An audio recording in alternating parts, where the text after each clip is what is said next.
So today I want to talk about AI. I'm not sure I'm the best person qualified to talk about AI. I'm definitely not an AI expert, but I have used AI in my work, which is mostly in scientific research, a little bit more so lately.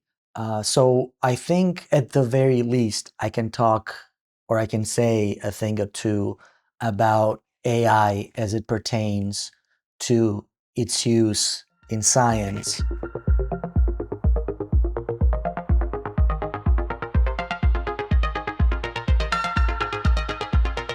First, why do I want to talk about AI? Well, in addition to my work, I also watch a lot of YouTube, I read articles, I go on Reddit, and all those places, and I've seen what the perception of AI is and how it seems to sort of have splintered into groups that view generally AI in one way or in another way.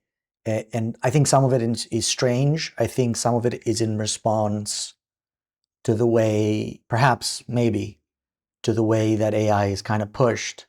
I think many people are exposed to AI in a way that is not necessarily doing a great job at generating a good understanding about what AI is, what it can do, what it is most useful, and when it's not maybe so useful. I think to most people, it's presented as this magic, all-encompassing catch-all tool that it can do anything, and that's obviously not true.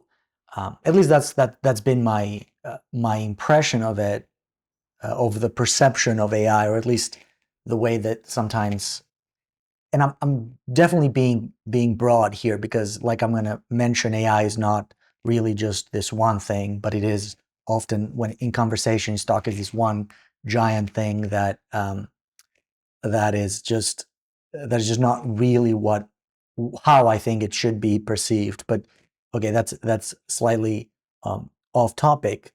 Nevertheless, I think I'm alone in sort of like observing this, because I've seen, again, a lot of reactions towards this perception of AI, YouTube, Reddit, all those places, in my sort of like personal interactions with people.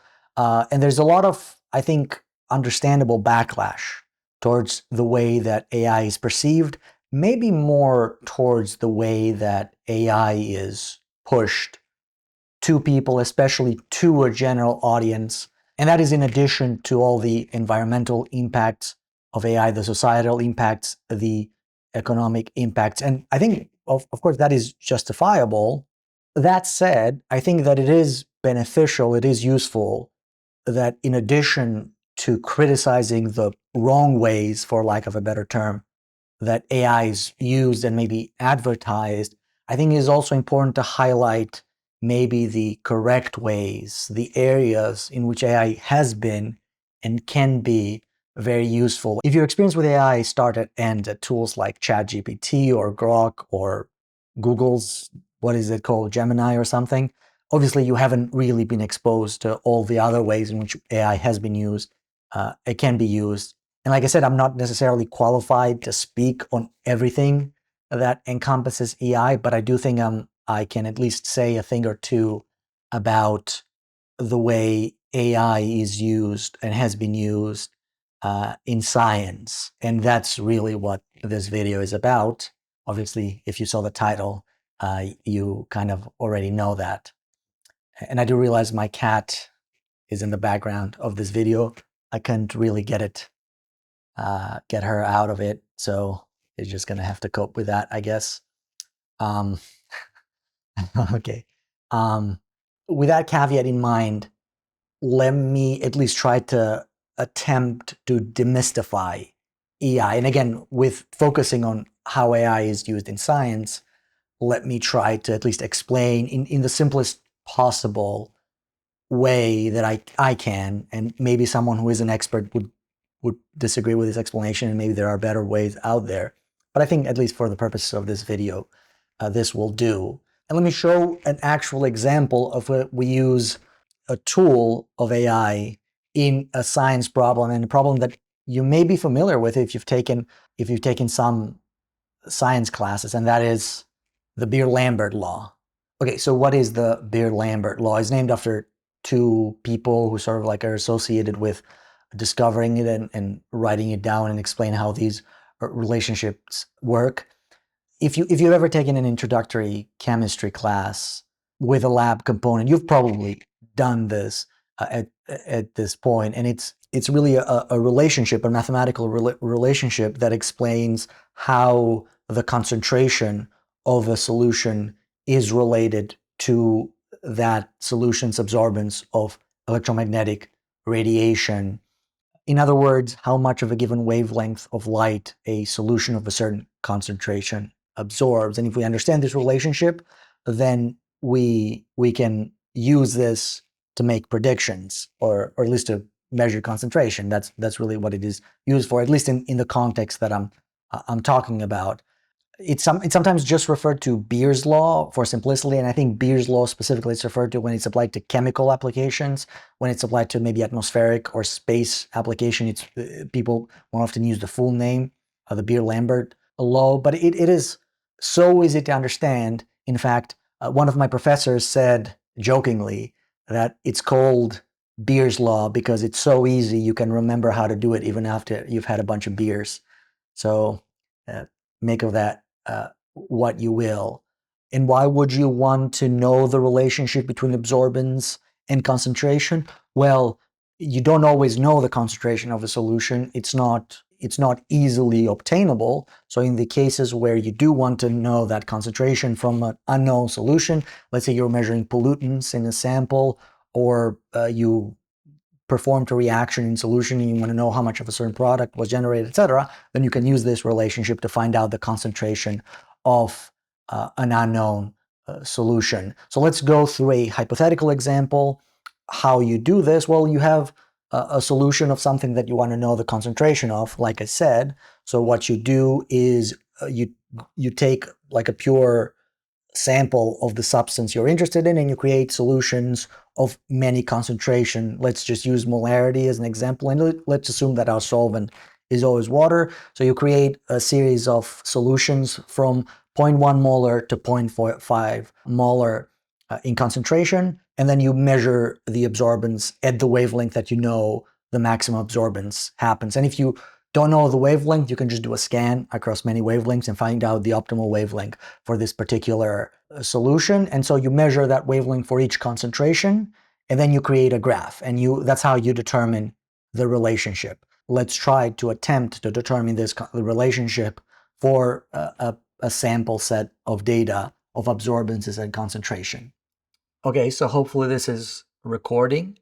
And here I have a sample spreadsheet of solutions, of concentration of a given solution. I just found this on the internet. It doesn't really matter. And on this column, I have the respective absorbances at whatever wavelength the maximum absorbance happens. And what we can do, well, let me make this a little bigger. And what we can do is then just do, well, I mean, you can do this a bunch of different ways, but the easiest thing is just to make a plot.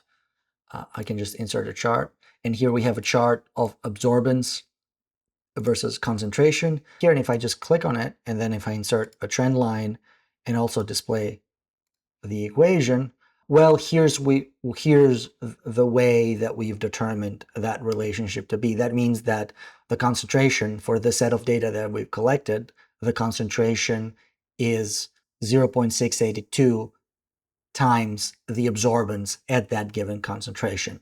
So this is very useful because now if we have an unknown sample, let's say we measure the absorbance of that unknown sample and we found it to be, let's say, 0.52, then we can just use this equation, 0.682 times the absorbance, and we can determine that the concentration is this value, assuming this relationship is true, which we have no reason to believe it's not true. In fact, it's actually quite helpful in this particular case. So that's how this is very, very useful. So okay, so let's take a step back and look at what we've done here, ignore all the hypothetical experimental stuff, ignore all the empirical relationship and all that. Let's just look at the data. We have a bunch of data that we've collected or obtained somehow. We hypothesized a relationship between this data, which in this case, we expressed as a linear relationship. That is, y equals a times x. And then we fitted the data to that function, and then we obtained a fitted function that then we can use to make predictions. And this is what AI is. It's possibly the simplest version of it, but this is really all it is. The sort of like every possible AI model that you've used is really doing just this under the hood. Okay, not exactly this, but the sort of like conceptually, sort of under all the layers of complexity, you are really just fitting data to a function. And I don't know if this is something that is, as I'm saying it, I don't know if I should sort of like pretend that it's something profound, pretend that it's something very simple that everybody knows. I mean, everybody should know it, but I think sometimes it's kind of easy to, when you look at what modern AI models can do, it's sometimes, I think, easy to get lost in the hype and forget that under the hood, it's really every model, every AI model is kind of doing this. You are supplying it information in the form of data. You trained it, you assume a relationship, or you somehow try to create a function that encodes that relationship or that pattern in the data, and then you train it to fit. You're minimizing the error essentially between a guess between the function parameters that you've predicted and the actual data. I'm not going to talk about all the different optimization techniques that are used. And then you're hoping that the function that you've sort of like guessed captures the relationships or the pattern that existed in the data. And that's it. I think for all the power of AI, for all its complexity, the process remains more or less that. And I think it's important for people, maybe not experts, because experts know this, but I think people, regular lay people who sort of like engage with AI every day, I think there is a value in understanding, in demystifying it, in knowing that this is really all that's happening under the hood. I understand that I am massively oversimplifying here. For one thing, the Beer-Lambert law, it's not just data. There is sort of like an empirical relationship there that is somewhat based in physics, and it's not all about fitting into a line. Hypothetically speaking, you could, if you know the parameters that are in the Beer-Lambert equation, you don't need to fit a line. But I think the point still remains, and I think you can still treat it as a linear regression problem.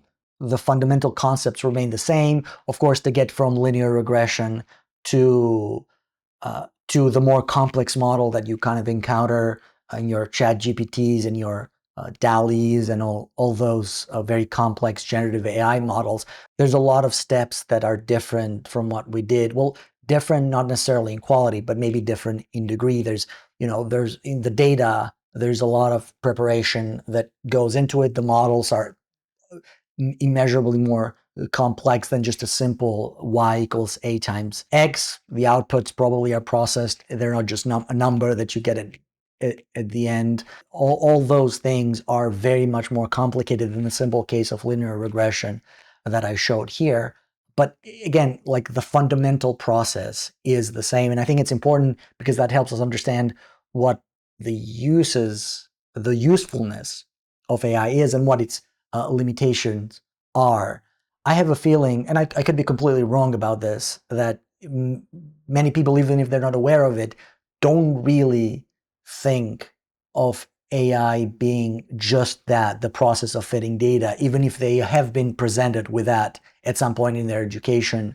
I'm sure everyone has fit a line at some point, and they don't see AI as an extension of that, albeit a complicated extension of that. And I think it's important to keep it in perspective. Historically speaking, people's perception of AI, I think, has been largely dictated by science fiction And naturally, that has shaped public understanding. Now, when people think of AI, they mostly think of generative AI, even though generative AI still fundamentally works sort of like this. You have data, you train data, and then you get an output based on the data that you trained. And there's also an element, I think, where you can see the former understanding of AI, that is the one that's derived by science fiction, and the latter, there's probably some cross-pollination then there that has created a misunderstanding of what AI is and what AI is capable of and incapable of. And I think maybe some people are taking advantage of that, I think, to try to push or increase the hype of AI more than it deserves, even though I think AI is extremely powerful and can help us accomplish really great things. Like, I'm going to give examples of that in a little bit. One thing that I really want to clarify is we use AI. I think most people just mean generative AI when they say AI in kind of everyday conversation. But I think it's important to to understand that it's an umbrella of methods. You can think of it as a series of concentric circles with different methods falling under each other as subcategories of the same thing. We have AI, which is the biggest category that encompasses everything from the simple case of linear regression that I just demonstrated to the more complicated generative models that we have today. Then underneath that, we have machine learning, which again involves most modern AIs that use today. Then underneath that, we have deep learning, which is machine learning using deep neural networks. And then under deep learning, we have generative AI, which is what I think most people really mean when they talk about AI. There's also another category which is outside all of these, well, outside machine learning, and it's what AI used to mean most up until maybe the 80s or 90s, and that's symbolic AI. That does not involve machine learning, or maybe not really in the conventional sense. I don't think a lot of people talk about that anymore. I think with a recent advancement in machine learning and deep learning, I think symbolic AI has sort of like its importance and its influence in sort of like the larger study of AI has diminished. But again, I'm not really, well, maybe there is a subset of people who study symbolic AI still to this day. Anyway, all these different methods, what they have in common is exactly the same thing that I've been repeating all this time. It's really about taking data or information, finding the relationship on the patterns in the information through functions, and then training that function to understand the information and then outputting new information. Sometimes those are predictions, sometimes it's something else. And like, I think the term intelligence in artificial intelligence is a bit of a misnomer when it's not really about intelligence as we commonly understand intelligence, even though that is probably also a loaded term. If linguists might have a field day with what intelligence really means. But I think because it's really all about information, AI maybe should stand for artificial information rather than artificial intelligence, because that's really what it's doing. It's generating information. It's taking old information in, it's training its model to understand that information, and then it's generating new information in. And the information can be a little flexible about what it really means, but that's really what it does. Information is not intelligence. Information is very powerful and can help us a lot, but it should be, maybe in common parlance, should be considered distinct from intelligence as we kind of understand it. And the other thing to remember because of this is the AI, the information that feeds into AI is all the AI knows, the AI model. It is sort of like an upper limit to how good any given AI model can be. In the best case scenario, it's as good as the information it is fed. It cannot generate new data. Whatever relationships and patterns are contained in that information that we fed it in, that's all the AI knows. And again, that's a very powerful thing.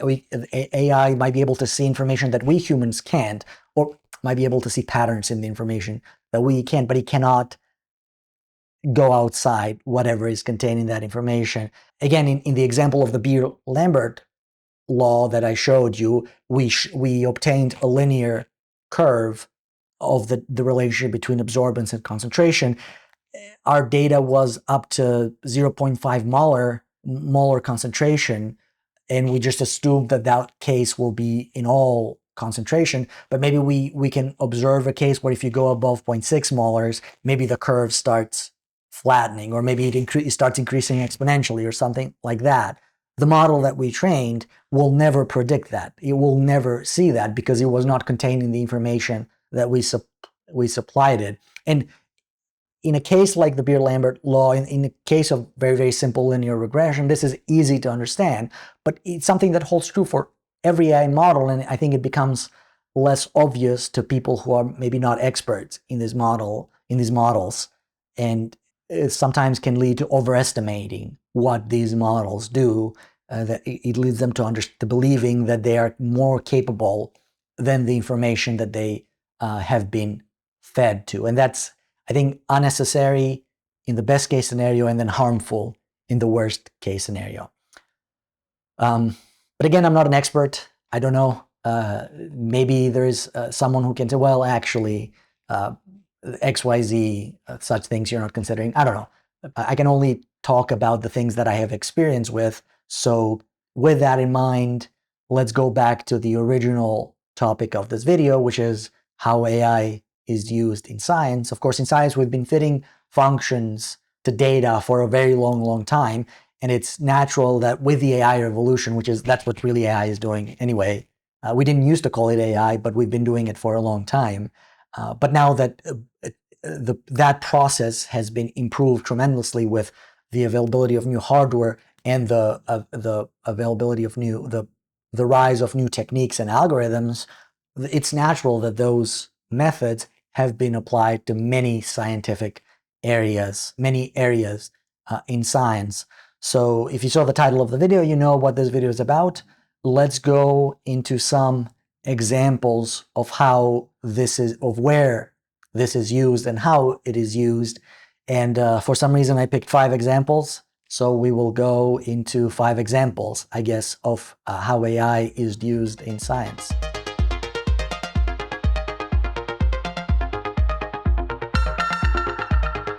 Okay, so I did some research on this topic, then I try to pick examples that I'm not necessarily the most familiar and that I kind of found interesting, particularly because they were sort of like topics that I don't encounter in my day-to-day work. So I want to start by sort of, if I get something wrong or if I miss some nuances of these particular disciplines that I'm talking about, I apologize in advance. Feel free to correct me in the comments if you spot something that is obviously wrong or if some kind of like detail that I've missed. The first example that I saw that was quite interesting is balloon navigations. When I'm talking about atmospheric or stratospheric balloons in the upper atmospheres are used for a variety of things. Weather observation is an obvious one, but even physics experiments use balloons quite often, especially to collect cosmic rays and other particles that would not make it to the surface because they interfere with our atmosphere. So launching balloons is a very cost-effective, economically cost-effective, cheap way to send sensors up there and collect these types of particles. And the one challenge with balloons is that depending on the purpose, navigation of these balloons is important. Like I said, they're not drones, they're not helicopters. You can just have a motor and direct them to the places that you want to take them to. Sometimes you want them to stay in one location, and this is known as station keeping. But of course, because there's wind, there's air currents, that's not always obvious. There's not always easy to do. So there needs to be some navigation to make sure that it sort of counteracts the direction of the wind to stay in place. And then sometimes you want your balloon to go from point A to point B without being at the mercy of atmospheric air currents all the time. So you want to be able to kind of navigate in a way that it is suitable for whatever experiment it is that you're conducting this. Usually this is done by changing elevation because air currents can have different directions depending on elevations, and without having a powerful motor or some kind of way to steer the balloon. You can accomplish this by lowering and increasing and decreasing the altitude of the balloon depending where the air currents, the direction of the air current. So that means you can dictate to a certain degree where the balloon goes. And this is very challenging to do manually because there's a lot of real-time data that needs to be compiled, and there is sort of like a lot of unpredictability that comes with this type of application. But it's also the kind of thing that AI is very, very good at kind of trying to figure out how to do, particularly a type of AI called reinforcement learning. If you're not familiar, reinforcement learning is a way where you sort of incorporate kind of like the outcome of the prediction back into the training loop. Like, just to give an example, if you want to train a robot to play basketball, you would assign a high score every time he makes a basket. And maybe the initial throws are random, but as it goes closer to the basket, that score increases, and the AI learns and is rewarded every time it does the right thing. So that, again, you can see how this can be easily applied to navigation of atmospheric balloons, and this has been very successful. Already, models that have been developed using reinforcement learning are just as accurate or more accurate than existing systems. Example 2, protein folding. This is pretty obvious why it's important and why AI is very, very suited for this task. What is protein folding? Well, you have a DNA sequence like most of us do, I would assume. I don't know, haven't checked. But you have a DNA sequence, and then it gets transcribed to an RNA sequence. Again, this is our one-dimensional data. And then that gets translated into amino acid sequence that is one-dimensional as well. And then the final step of this process is that amino acid sequence need to be folded in the cell into a three-dimensional shape, where it's able to conduct its function, its enzymatic or whatever function any individual protein performs in a cell. And the last part is the sort of like the final piece of the puzzle. We kind of have everything else. Well, we know how to get every other step of this process, but being able to understand and predict like the folding of the proteins into the final 3D shapes is sort of like a lot more challenging and something that we sort of like have not been able to do. And it's very important because so much of biology, biochemistry, drug development, and cancer research and other areas are so dependent on knowing the three-dimensional shape of proteins. Knowing the amino acid sequence can be helpful, but you can't really do all these other stuff. If you want to develop a drug, the drug needs to bind to the protein. You need the shape of the protein to be able to sort of make any kind of prediction before you even go into the experimental development of any particular drug. And then you have the same thing exactly with every other aspect of biochemistry and biomedicine, etc. So for the longest time, there has been one reliable way to determine the shape of proteins, and that has been X-ray crystallography, where you have to to isolate the protein, to dry it, and then let it crystallize it.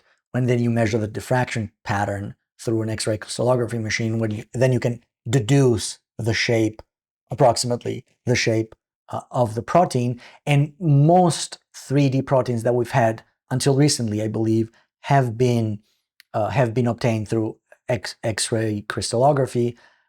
Recently, there's been developed another method, and when I say recently, I mean just the last 10 to 15 years, I believe, through what is known as cryogenic electron microscopy. The way that works is by freezing the protein without the need to crystallizing, and the reason why that is very beneficial is because crystallizing proteins is very, very difficult, and freezing them is a lot easier.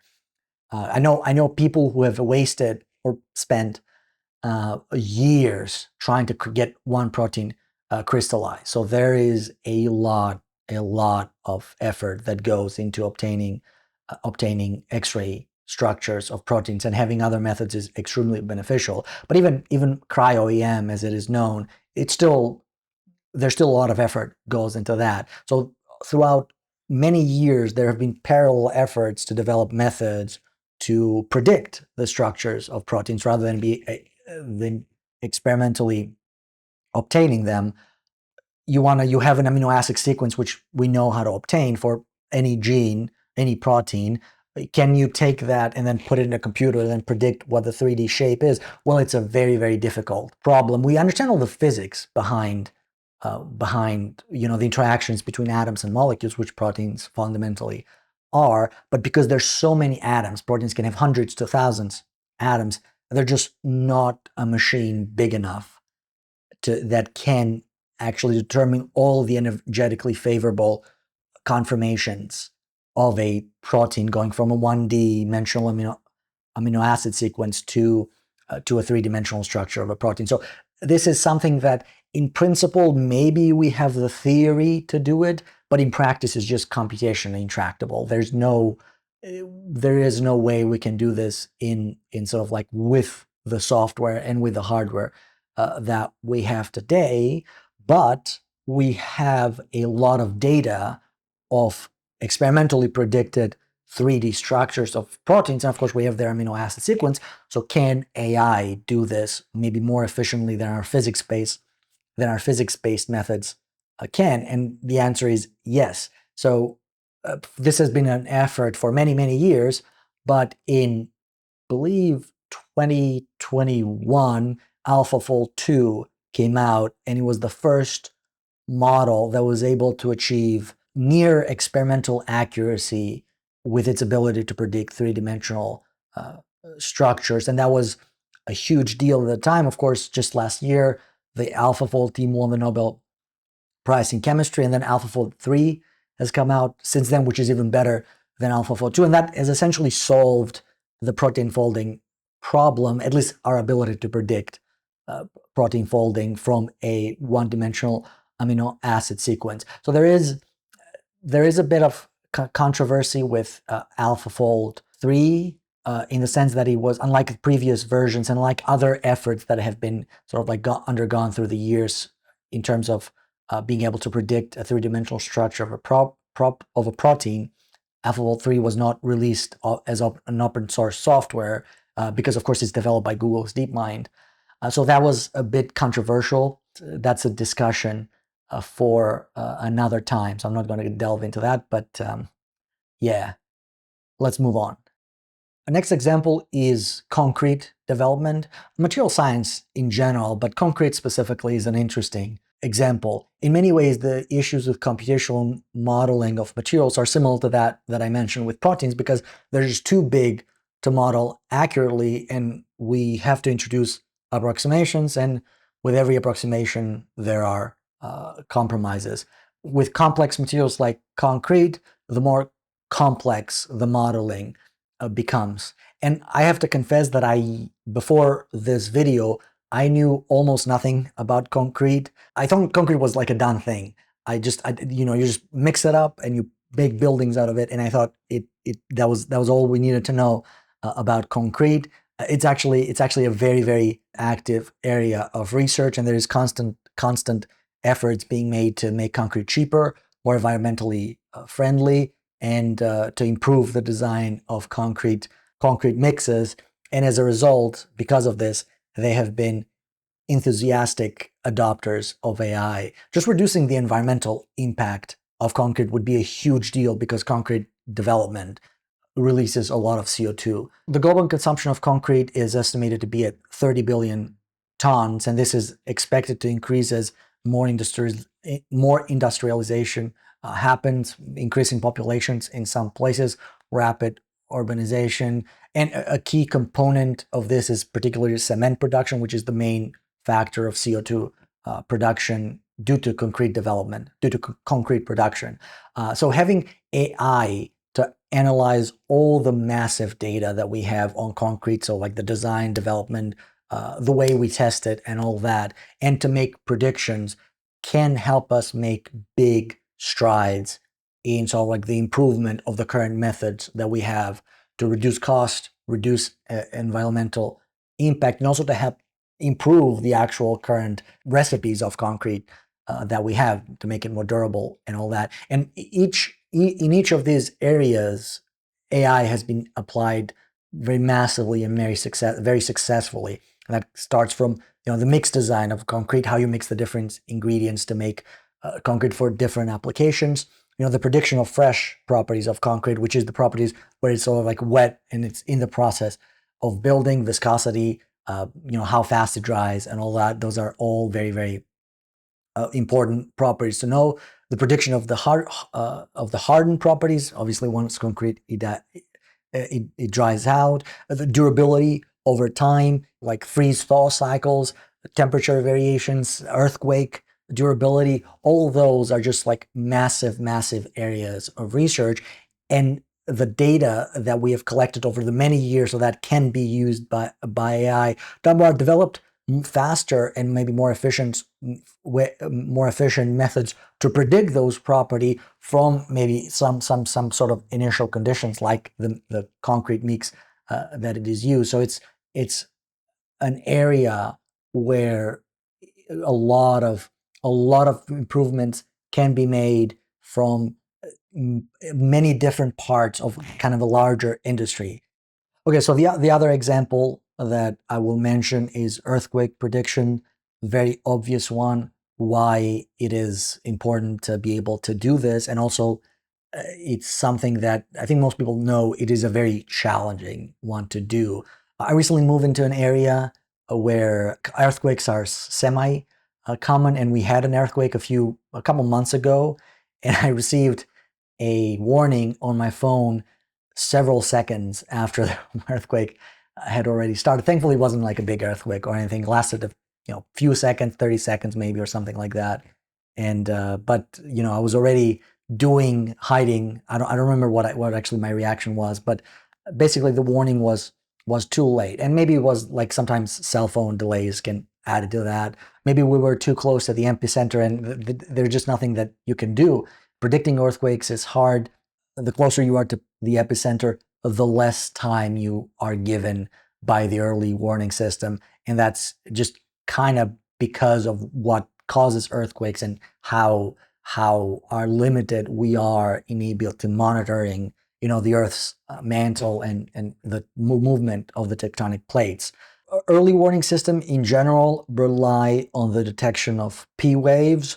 What are P waves? Well, there are generally two types of waves that are detected during when an earthquake starts. The first one are P waves, which are called P waves because they're primary waves, and then there's S waves, which are named so because they're secondary waves. A very creative naming scheme. P waves are the fastest, the first that are detected, and they're usually also weaker. S waves tend to be slower and more destructive in nature. So scientists can use the detection of P waves and certain characteristics of P waves to be able to maybe predict the epicenter, to predict sort of like the magnitude of earthquakes, to also issue early warnings. Sometimes there are foreshocks that sort of like signal the arrival of a larger earthquake. There are also other variables that sometimes are considered, like release of radioactive radon particles that have sometimes been shown to correlate with the arrival of earthquakes. But a lot of this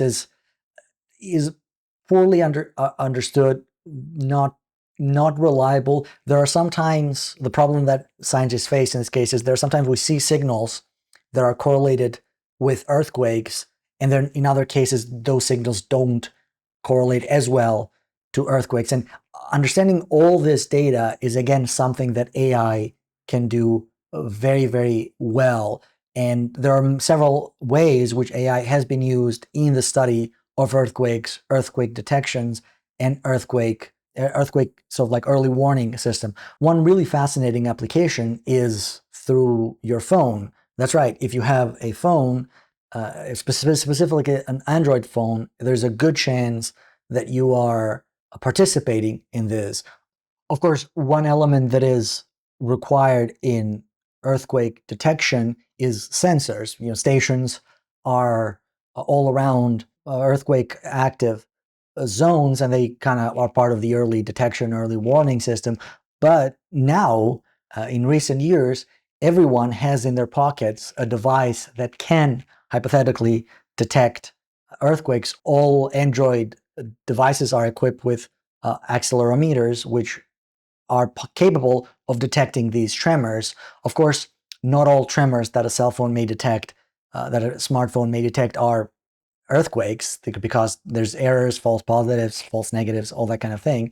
And distinguishing them manually is very, very difficult between all the different positive signals and signals that are maybe misleading. So this is an area, analyzing all this data, where we can utilize AI to be able to create models that can distinguishing the real signals from maybe the false positive. So this is particularly promising applications of AI in earthquake detection. And of course, AI is used in all other ways, such as calculating the epicenter of an earthquake after P-wave detections, possibly faster than traditional or physics-based methods, can detect the total intensity of an earthquake. They can help us catalog vast amounts of earthquake data from what we already have, can help us make comparison between similar earthquakes in different geographic regions, that can help us sort of like understand earthquakes better. And this is an active area of research that can quite literally save lives as we get better,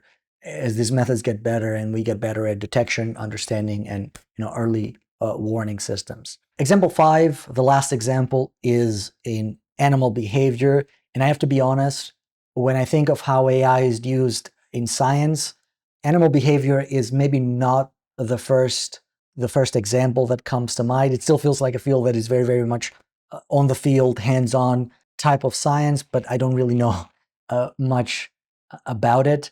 I still, when I think of people, scientists, biologists that study animal behavior, I still picture like a scientist with a hat and plaid, like cargo shorts or whatever, hiding in the bushes, watching lions mate or something, because all scientists are perverts. That's a well-established fact. So why not do why not do it that way? But of course, if you think about it, it makes sense. There's only a limited amount where hands-on observations can occur, but there is a lot more that we can do if we automate parts of this process in ways that traditional software methods, or even certainly human methods, have been able to do. First, placing cameras and sensors has been used for a while. These are known as camera traps, where they are placed in natural habitats of whatever wildlife ecology or conservation project you want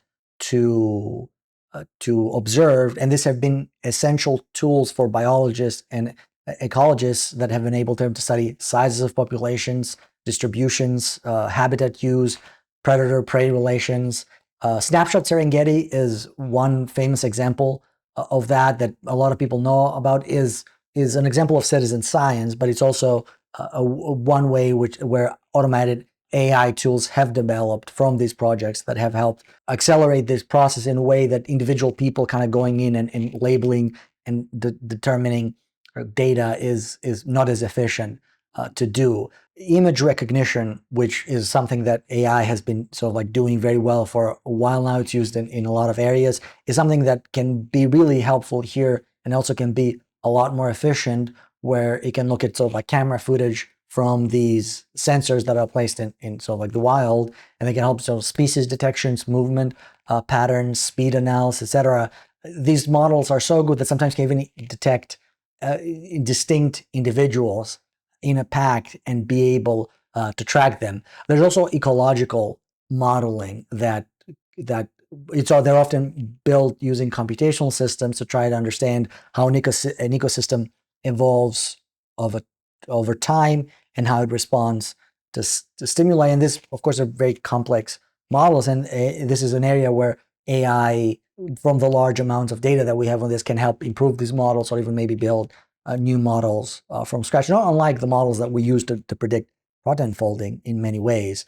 Of course, there's a bit of a feedback loop here, because many techniques in AI have been inspired by the systems they seek to model in ecology. Some concepts like particle swarm and resilience are something that you find in AI that have kind of been inspired by sort of their ecological equivalent. But perhaps one of my favorite examples while researching this topic was an AI system called BirdNet, which is a neural network, an artificial neural network developed from the Cornell Lab of Ornithology, that is able to recognize bird species from their sound.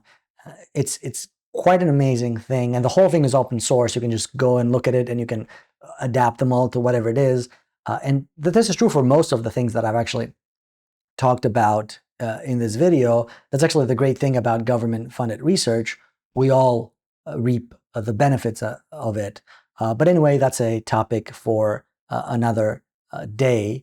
Going back to BirdNet, you can download the code. You can even download an app. There is an app that you can get on your phone, and I can actually pull it up and show it right away. So if you open it, there's like you have the thing, and you can sort of like listen to the audio. It immediately records as soon as you open it.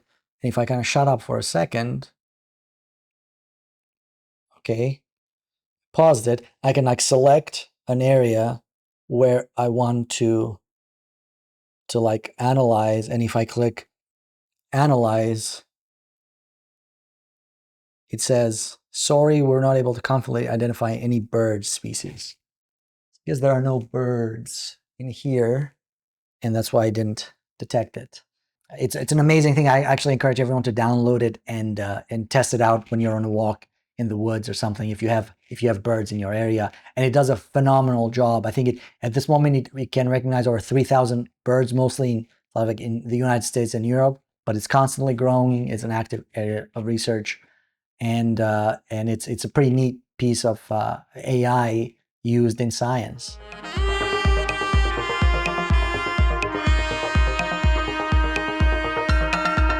So those were the 5 examples that I came up with. Of course, they're completely arbitrary. Some of them I knew a little bit more about. Some of them I was just completely new and kind of amazed by it. But they're arbitrary. They're not unique in any ways, in any particular way, because AI has kind of become involved in every area of science. I don't think there's any discipline that has not adopted AI in some form or other. And my goal for this video was to try to not say, oh, look at how great AI is, because I mean, it is a tool, a great, really tool that a lot of work has gone into to make it great.